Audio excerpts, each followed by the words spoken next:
Plus phenyl, কীট পতঙ্গ জীবাণু সব এবার কফিন বদলি। powered by AKT Ghee, co-sponsored by Aburon Exclusive, Dr. Plus Hand Sanitizer, Calcutta Pipe, Calcutta Water Tank, Calcutta Manhole. ফিরে এলাম ডক্টর প্লাস ফিনাইল প্রতিদিনের রবীন্দ্রনাথ নিয়ে। Title sponsors by doctor plus phenyl, powered by AKD ghee, co sponsors Abaran exclusive, doctor plus hand sanitiser, Calcutta pipe, Calcutta water tank, Calcutta manhole. আজকের বিষয় শ্রীরামকৃষ্ণ পরমহংসদেব ও রবীন্দ্রনাথ, সঙ্গে উৎসব রয়েছে। গান দিয়ে শুরু হোক। একদম আবার ঠাকুরের প্রিয় একটি গান শোনাচ্ছি, তারপর পূজা পর্যায়ে অন্যান্য গান।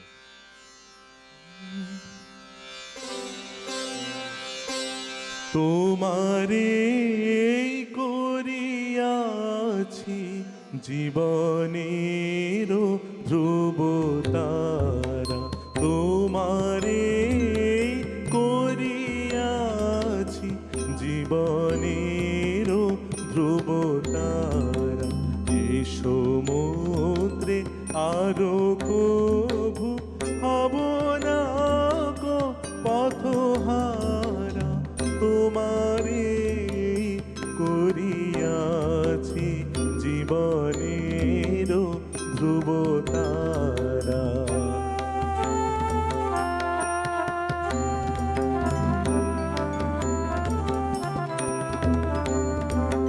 যেথা আমি যাই না গো তুমি প্রকাশিত থাকো, যেথা আমি যাই না গো তুমি প্রকাশিত থাকো।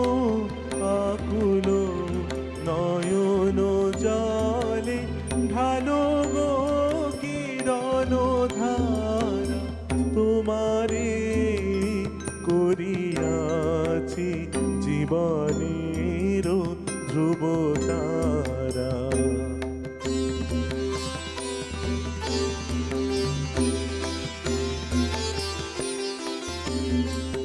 তব মুখ সদা মনে জাগিতেছে সঙ্গপনে, দিলে কো অন্তর হলে নাহেরি কোনো কিনারা।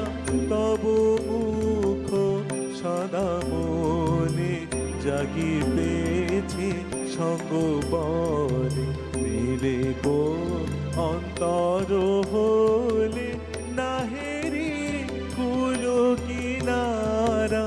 কখনো বিপথে যদি ভ্রমিতে চাহে এধেদি, কখনো বিপথে যদি ভ্রমিতে চাহে এধেদি, অমনি ও মুখ হেরি সরমেশে হয় সারা। তোমারে করিয়াছি জীবনের ধ্রুবতারা, তোমারে করিয়াছি জীবনের ধ্রুবতারা। আমি বিরতিতে যাওয়ার আগে বলছিলাম যে সাহিত্যের চোখ চিরন্তনের সঙ্গে, সনাতনের সঙ্গে। এই সংযোগে সংযুক্ত হওয়ার সাধনাই করেছেন শ্রীরামকৃষ্ণ এবং রবীন্দ্রনাথ। সাধন সিদ্ধ হয়েছেন দুজনেই, তবে দুটি ভিন্ন উপায়ে। শ্রীরামকৃষ্ণদেব সাধন পদ্ধতির মধ্যে দিয়ে সেই সত্যকে উপলব্ধি করে তা প্রকাশ করেছেন গদ্যে, গল্পে, কথনে, বচনে, উপদেশে এবং আচরণে। আর রবীন্দ্রনাথ এই সত্যকে প্রকাশের জন্য বেছে নিয়েছিলেন কবিতা রচনার সাধনা। কবিতা রচনার এই সাধন প্রক্রিয়ায় রবীন্দ্রনাথ ভূমিকে আশ্রয় করে গেছেন ভূমার পথে।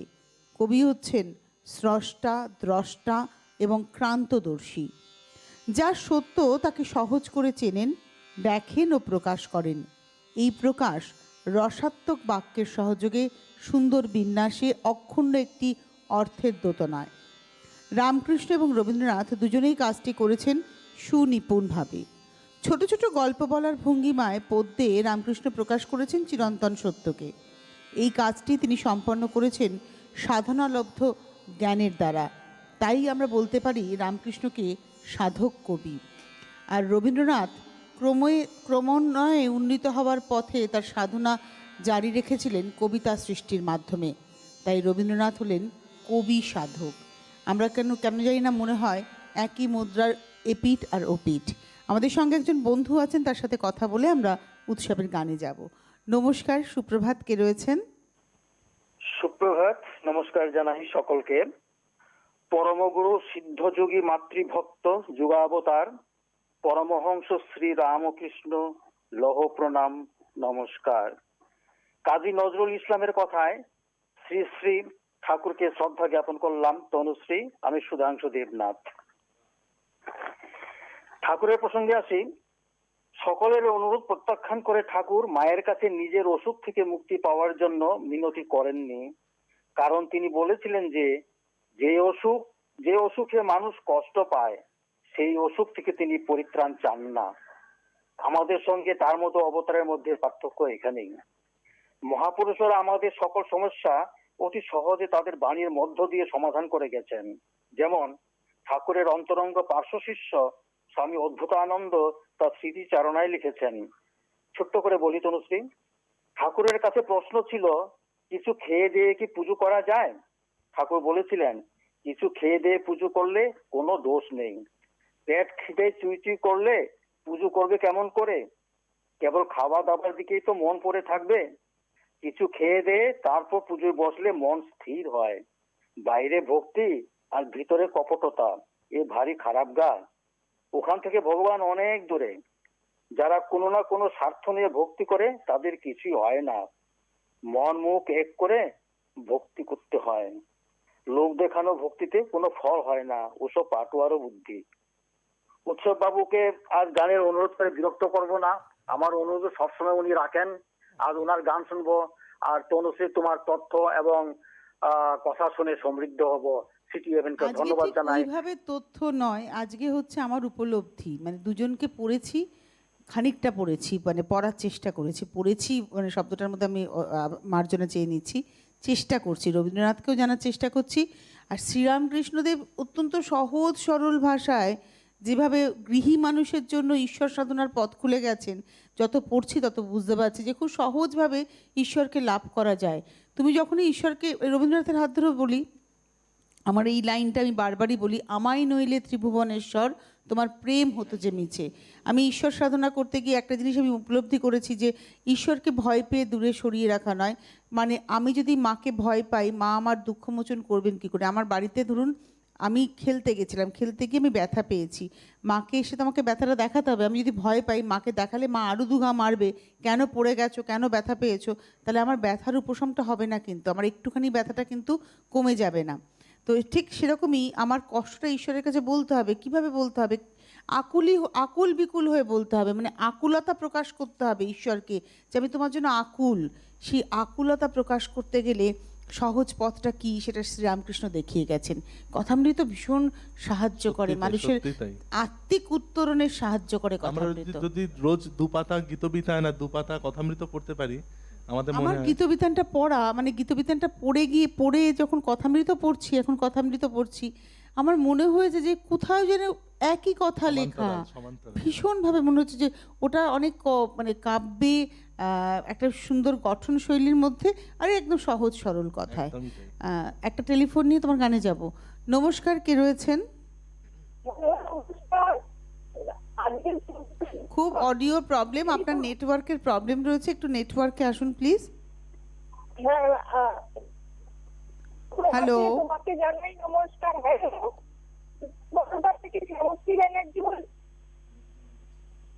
হ্যালো, না, কে বলছেন? হ্যালো, গুজরাট থেকে। আচ্ছা, গুজরাট থেকে শ্যামশ্রী, সম্ভবত গুজরাট থেকে শ্যামশ্রী, আপনি ফোন করেন আমাদের, বলুন।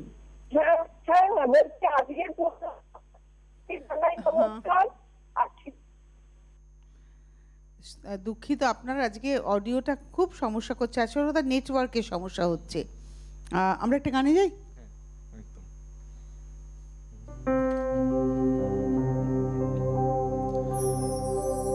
দয়া হবে গো জীবন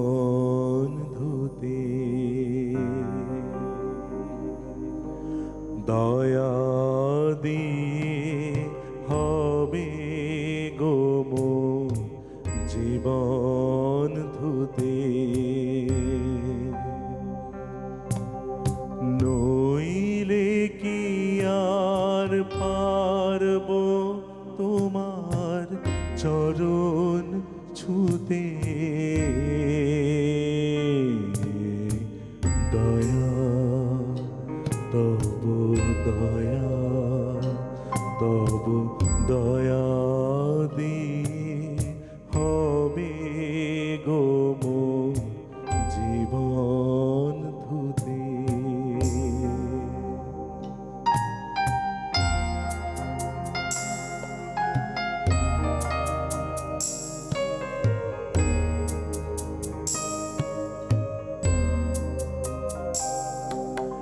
তোমায় দিতে পূজার ডালি বেরিয়ে পড়ে সকল কালি।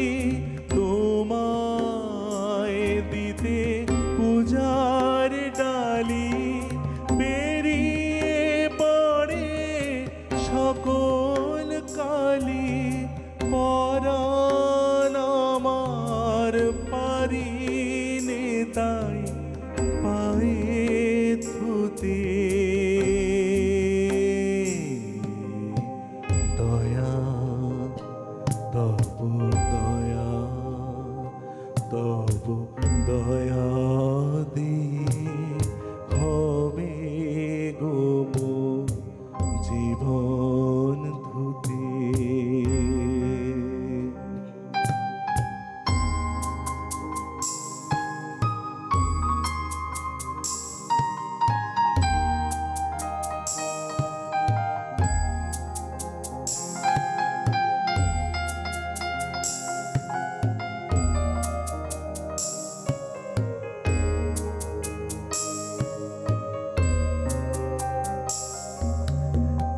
এতদিন তো ছিল না মোর কোনো ব্যথা, সর্ব অঙ্গে মাখা ছিল মলিনতা। এতদিন তো ছিল না মোর কোনো ব্যথা, সর্ব অঙ্গে মাখা ছিল মলিনতা। আজই শুভ্র কোলের তরে ব্যাকুল হৃদয় কেঁদে মরে।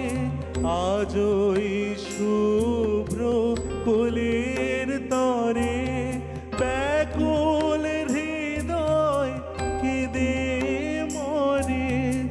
দিও না গো দিও না ধুলায় শুতে।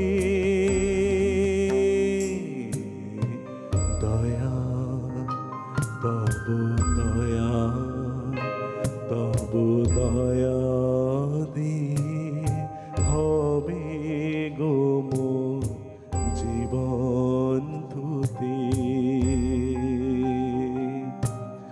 নইলে কি আর পারব তোমার চরণ ছুতে। দয়া তব দয়া, তব দয়া দিয়ে হবে গো মোর জীবন ধুতে।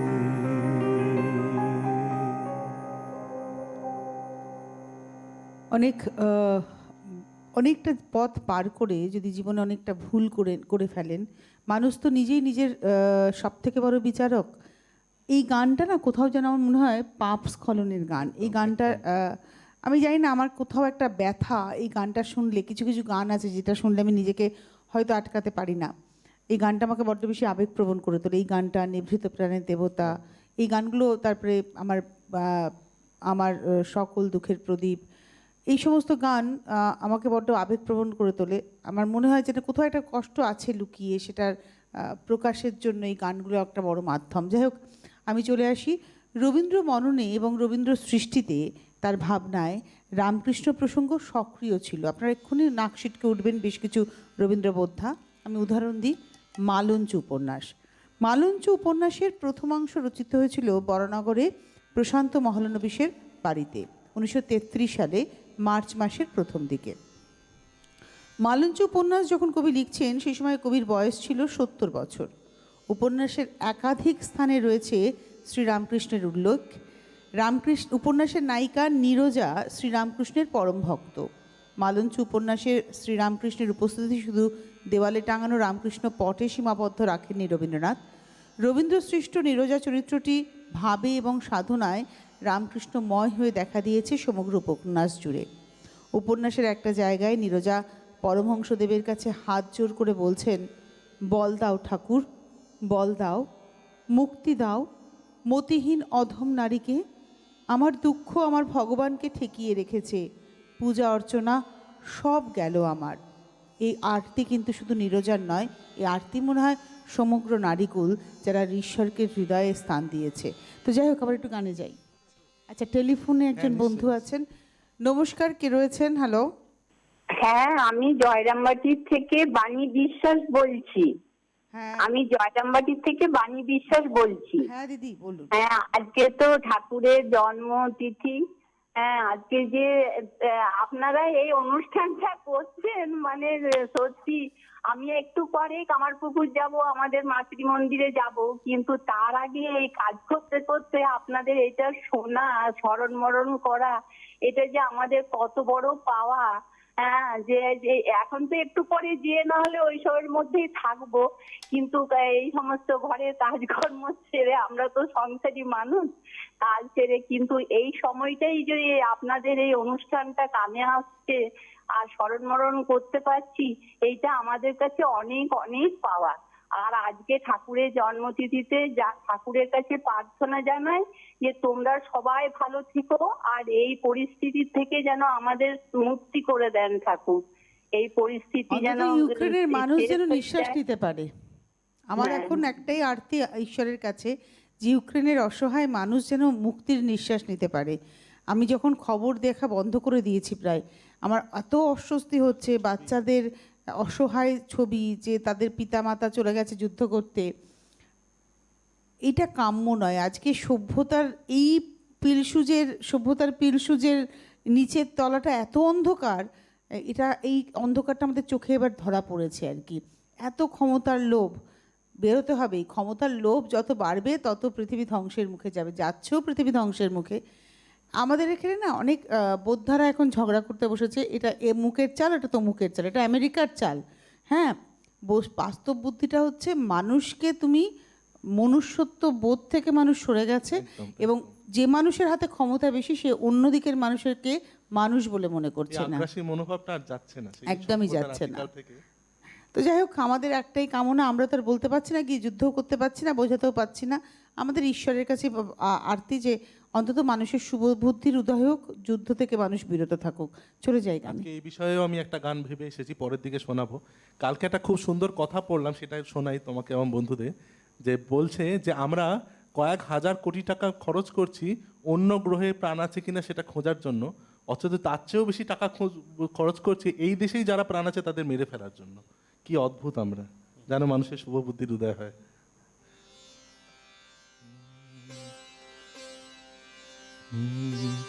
প্রভু তোমালাগি আখি জাগি, দেখা নাই পাই পথ চাই, সেও মনে ভালো লাগে প্রভু, সেও মনে ভালো লাগে প্রভু, তোমালাগি আখি জাগে।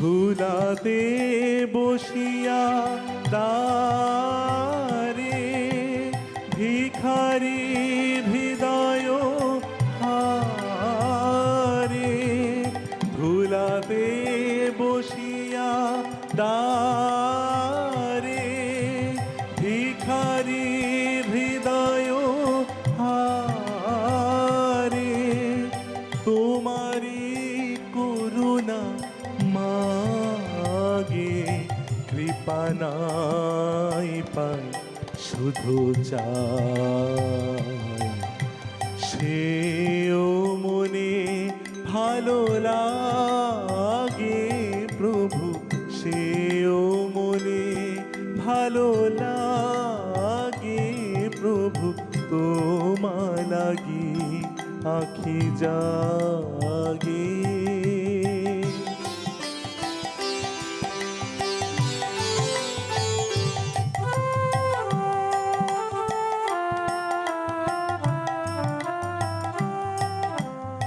আজি জগত মাঝে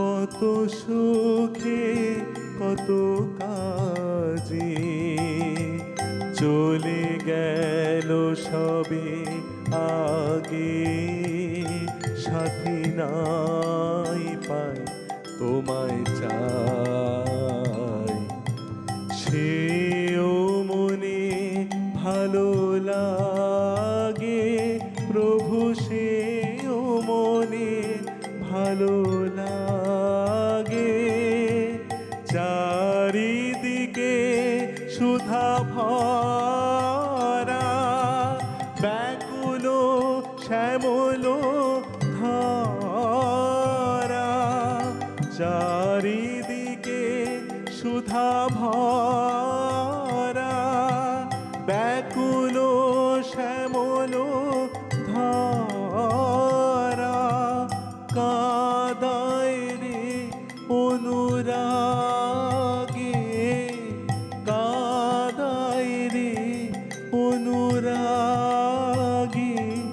দেখা নাই পাই ব্যথা পাই, সেও মনে ভালো লাগে প্রভু, সেও মনে ভালো লাগে প্রভু, তোমা লাগি আখি জাগে, দেখা নাই পাই পথ চাই, সেও মনে ভালো লাগে প্রভু, সেও মনে ভালো লাগে প্রভু, তোমা লাগি আখি জাগে। এবারে আসি যে রবীন্দ্রনাথ ঠাকুরের সঙ্গে শ্রীরামকৃষ্ণদেবের কিন্তু সাক্ষাৎ ঘটেনি, মানে মুখোমুখি বসে আলাপ আলোচনা সেই সুযোগটা হয়নি। এই প্রসঙ্গে মতানৈক্য থাকলেও একটা জায়গায় আমরা এসে মিলিত হতে পারি যে শ্রীরামকৃষ্ণদেব যখন গিয়েছিলেন ঠাকুর বাড়িতে তখন রবীন্দ্রনাথের বয়স ওই 4.5 বছর।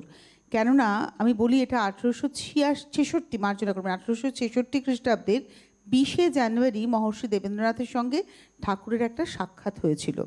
এই প্রসঙ্গে 5টি দিন বিভিন্ন সময় বিভিন্ন ব্যক্তির উপস্থিতিতে শ্রীরামকৃষ্ণ যা যা বলেছেন তার মূল কথা হলো, একদিন ধরে বসলুম দেবেন্দ্র ঠাকুরের বাড়ি যাব। সেজবাবুকে বললুম, দেবেন্দ্র ঈশ্বরের নাম করে, তাকে দেখব, আমাকে লয়ে যাবে? সেজবাবু তার আবার ভারী অভিমান, সে সেধে লোকের বাড়ি যাবে। আগু পিছু করতে লাগলো, তারপরে বললে, হ্যাঁ দেবেন্দ্র আমি একসাথে পড়েছিলুম, তা চলো বাবা নিয়ে যাব। দেবেন্দ্র ভালো লোক, কিন্তু যারা সংসারে না ঢুকে ছেলেবেলা থেকে সুখদেবাদির মতো অহর্নিশি ঈশ্বরের চিন্তা করে তারাই ধন্য। যখন সেজবাবুর সঙ্গে তার বাড়িতে গেলুম দেখলুম ছোট ছোট ছেলে অনেক, ডাক্তার এসেছে, ওষুধ লিখে দিচ্ছে। এই যে দেবেন্দ্রনাথ ঠাকুরের বাড়িতে ছোট ছোট ছেলেদের মধ্যে রবীন্দ্রনাথ ছিলেন কি না এবং কোন তারিখে রামকৃষ্ণ এবং মহর্ষি দেবেন্দ্রনাথের মিলন হয়েছিল এই বিষয় নিয়ে বিতর্ক আছে। তবে এটা মোটামুটি প্রমাণিত যে ঠাকুরের সঙ্গে মহর্ষির মিলন হয়েছিল 1866 সালের 20শে জানুয়ারি, তাহলে সেই তারিখের নিক্তিতে বিচার করলে রবীন্দ্রনাথের বয়স তখন 4 বছর 8 মাস 13 দিন, অর্থাৎ 4.25 বছর।